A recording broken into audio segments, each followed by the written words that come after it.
Allez, pour terminer, une actualité plus anecdotique ou pas d'ailleurs, pour finir l'émission.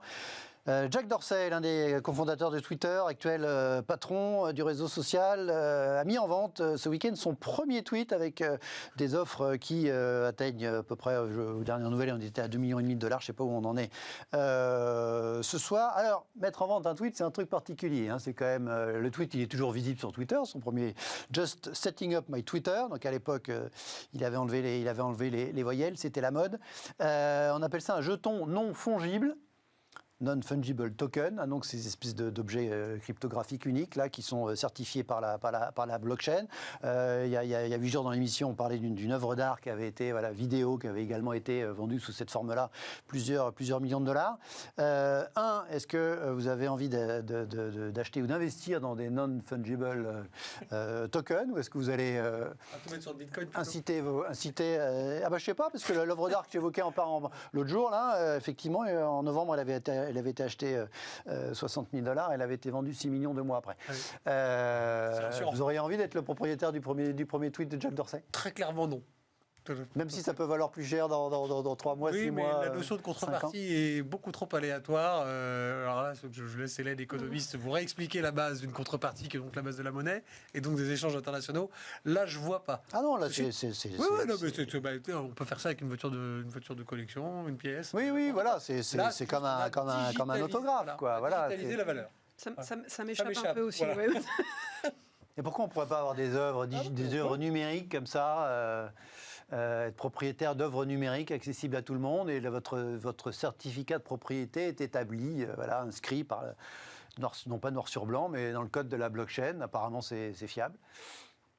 C'est un autre monde, on est un peu vieux pour ça. Ça me laisse totalement perplexe. En fait, je vois pas bien le pourquoi du comment. Mais bon, ça nous aura donné l'occasion de montrer quel était le premier tweet sur Twitter. Guillaume, si vous voulez me faire un cadeau, je préfère un Picasso, moi, personnellement. En fait, c'est ça.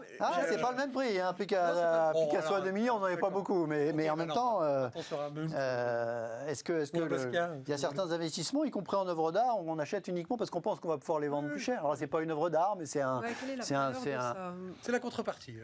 C'est comme un vieux livre, un truc un peu unique, quoi. Voilà, non ? Il y a une composition artistique dans un vieux livre, théoriquement, quand même. Allez, bon, pour terminer, les Sussex.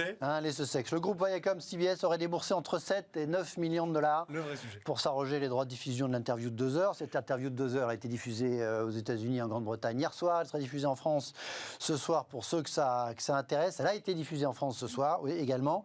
Entre 7 et 9 millions de dollars pour une interview. On imagine qu'il y a eu un petit peu pour la productrice, un petit peu pour les interviewés, qu'ils ont dû forcément redonner à des charities. Ça vous inspire quoi ? Vous êtes passionné par l'aventure des Royals ?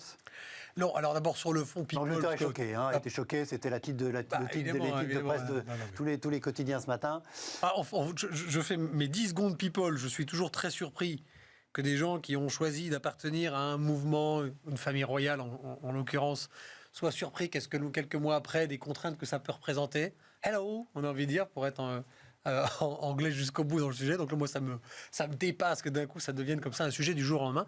Après, sur la partie plus économique et plus financière, ben voilà, c'est à l'image de la société aujourd'hui, ça fait parler. Il y a une contrepartie de gens qui sont prêts à payer pour pouvoir, en pay-per-view sans doute, ou j'en sais rien, regarder cette... Non, il y a eu de la pub. Voilà, j'imagine. Très bien.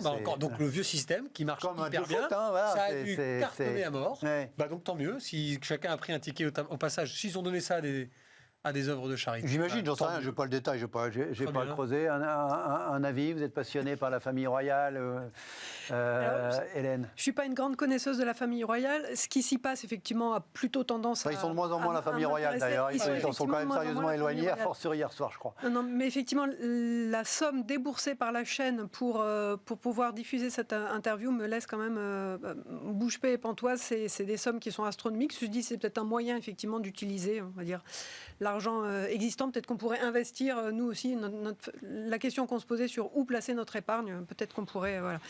Mais la question se posera des droits pour nous écouter tous les trois, hein, effectivement, parce qu'on a parlé quand même, on a parlé gratuitement ce soir. Il va falloir qu'on revoie nos standards, parce qu'effectivement, c'est pas très normal. Allez, je vous embête plus avec Harry et Meghan. Merci à tous les deux d'avoir été avec moi. Merci à vous de nous avoir regardé. Très bonne soirée, à demain.